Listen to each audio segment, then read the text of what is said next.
JBN, we keep you informed. Coming up in the news today, man nabbed with firearm and ammo in St. Elizabeth. Grand spend man killed, girlfriend in custody. Constant Spring Market demolished. Pensions of retired government employees to be increased. U.S. issues travel advisory, warning citizens to be on alert in Jamaica. And an unidentified man shot dead in Steertown. Please remember to like, subscribe, share, leave us a comment and click the notification bell to receive our daily news items. Man nabbed with firearm and ammo in Santa Cruz. The Santa Cruz police have charged a man with illegal possession of firearm and ammunition, following the seizure of a 9mm Beretta pistol and 9 rounds of ammunition on Main Street in Santa Cruz, St. Elizabeth on Friday.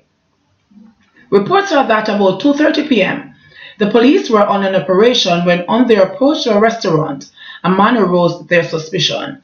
The man and his bag were searched and the firearm and several rounds of ammunition were found in the bag, the police said.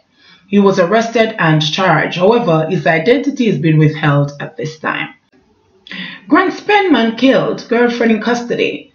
A woman is now in police custody following the shooting death of her boyfriend on East Street, downtown Kingston on Friday, March 8.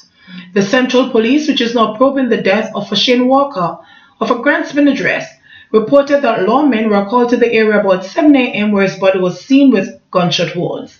The body was removed to the morgue and Walker's girlfriend subsequently taken into police custody.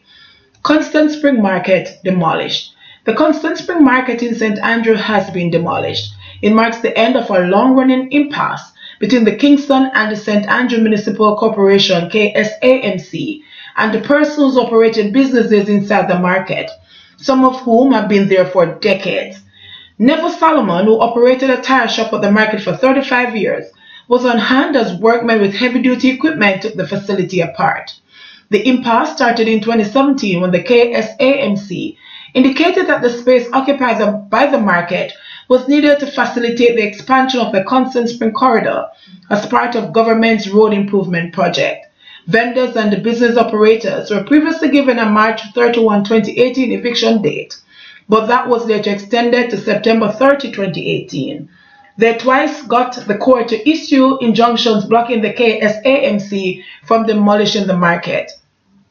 The last injunction was lifted on February 28, clearing the way for the demolition. Pensions of retired government employees to be increased. Some $600 million has been included in the 2019-2020 budget to increase pensions for retired government employees.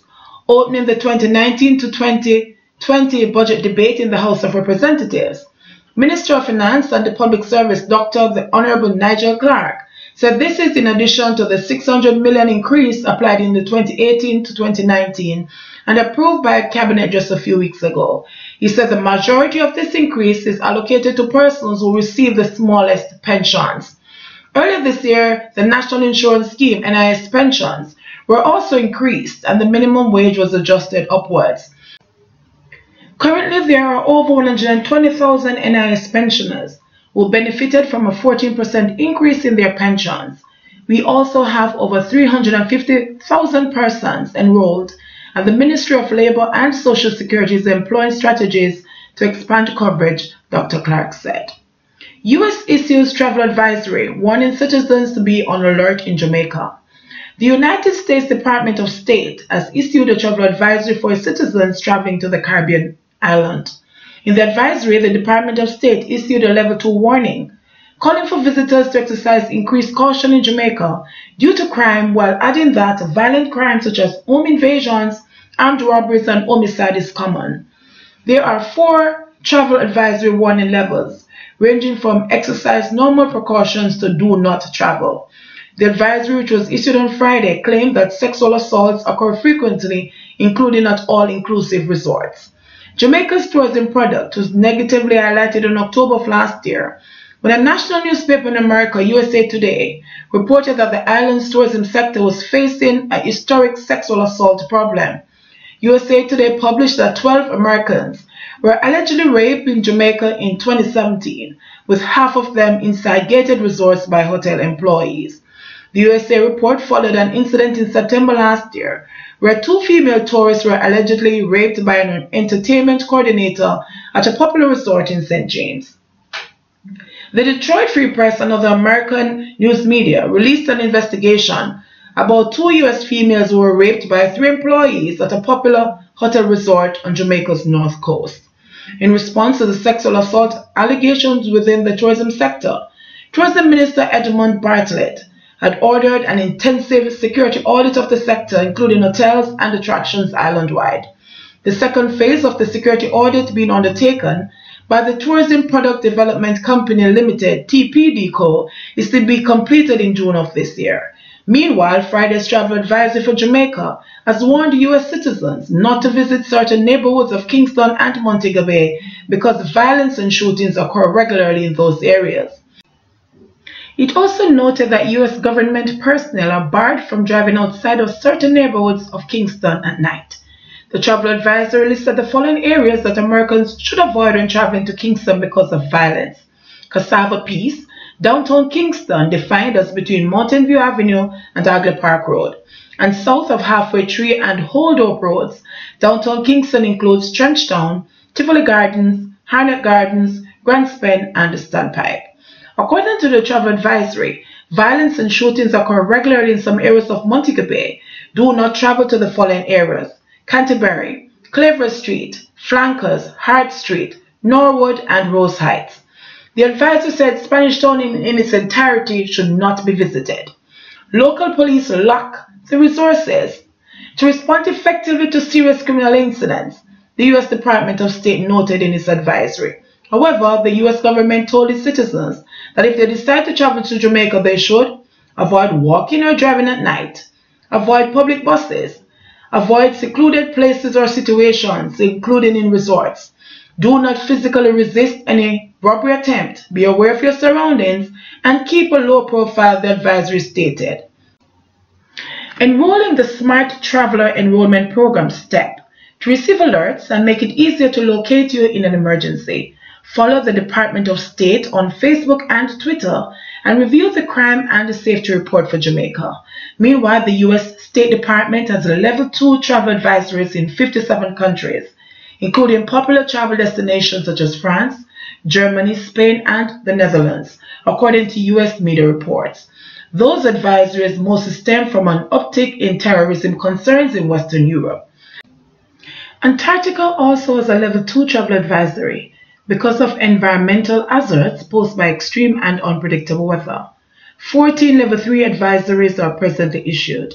There are 12 Level 4 advisories, including caution against all travel to Haiti because of crime and civil unrest. Those who visit the country are advised by the State Department to ensure they are not being followed upon leaving the airport and to secure medical evacuation insurance before visiting. Unidentified man shot dead in Steertown. Detectives assigned to the St. Anne's Bay Police Station are probing the circumstances surrounding the death of an unidentified man whose body was found in the vicinity of a construction site in Steertown, St. Anne on Friday night. The body is of dark complexion, slim build, and is about 5 feet 6 inches long. Reports are that residents heard explosions about 9:30 p.m. and alerted the police. On the arrival of the lawman, the body was found on the roadway with gunshot wounds. Investigators are now appealing to anyone with information that can assist them in their investigations to contact the St. Anne's Bay Criminal Investigations Branch at 876-972-2209. That's 876-972-2209. Police 119 emergency number or the nearest police station. Discovery Bay Group threatens legal action after Dolphin attraction gets approved. The Discovery Bay Community Development Committee in St. Anne is threatening legal action after approval is granted for a dolphin attraction to operate in Discovery Bay. The dolphins were taken to the area on Tuesday after a permit was reportedly granted to the owners of Dolphin Cove near Puerto Rico Beach. The committee members claim that the dolphins will have a devastating effect on the beach. Lee Agwon, president of the Discovery Bay Community Development Committee, said the government has failed to listen to the concerns. We have given NEPA a video from a top marine biologist who showed that this bay will be a dead bay in the near future. The bacteria that will be in the water from the feces of the dolphin will make this bay ecologically a disaster. And now we have nowhere else to go but to court because we cannot give up, Lee declared. JBN, we keep you informed. Please remember to like, subscribe, share, leave us a comment and click the notification bell to receive our daily news items.